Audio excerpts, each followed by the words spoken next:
तू सुना? मैं भी बढ़िया।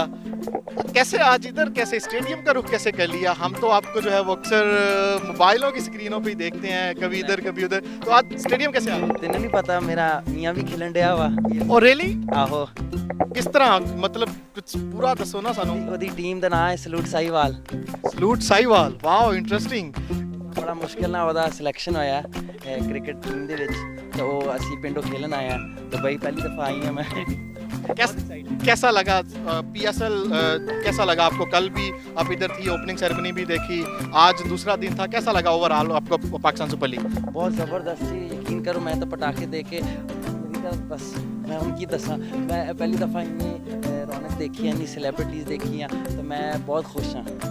ते रहीम वास्ते मतलब कि प्रमोट उनको कर रही हैं उनकी, क्योंकि सिलेक्शन हो गई है, तो कैसे उनको प्रमोट कर रही हैं आप यहाँ पे? बस वो आए तो दुआ करो चिक्के चौके मारे तो वो थोड़ी हाइप बने, ਤੇ बस दुआ करियो ਹੁਣ ਉਹ ਪਰਫਾਰਮੈਂਸ ਚੰਗੀ ਹੋਵੇ ਇਸ PSL ਦੇ ਵਿੱਚ। PSL में आपकी फेवरेट टीम कौन सी है? ਮੇਰੀ ਫੇਵਰੇਟ ਟੀਮ ਤਾਂ ਹੈਗੀ ਸਲੂਟ ਸਾਈਵਾਲ, ਪਰ ਬਾਕੀ ਟੀਮਾਂ ਵੀ ਬਹੁਤ ਜ਼ਬਰਦस्त ਖੇਲ ਰਹੀਆਂ ਨੇ, ਮੁਕਾਬਲਾ ਬਹੁਤ ਸਖਤ ਹੈ, ਤੇ ਬਸ ਹੁਣ ਦੇਖੋ। अपने हस्बैंड के अलावा आपका फेवरेट प्लेयर कौन है? ਮੇਰੇ ਹਸਬੰਡ ਤੋਂ ਇਲਾਵਾ ਮੈਂ ਆਪਣੀ ਫੇਵਰੇਟ ਹਾਂ।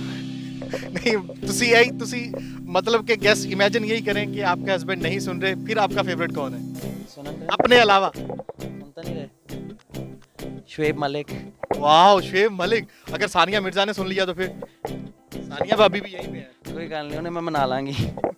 अच्छा, आप दुबई आई हैं, पहली दफ़ा आई हैं, कैसा लगा आपको? दुबई में कोई खास जगह गई हैं?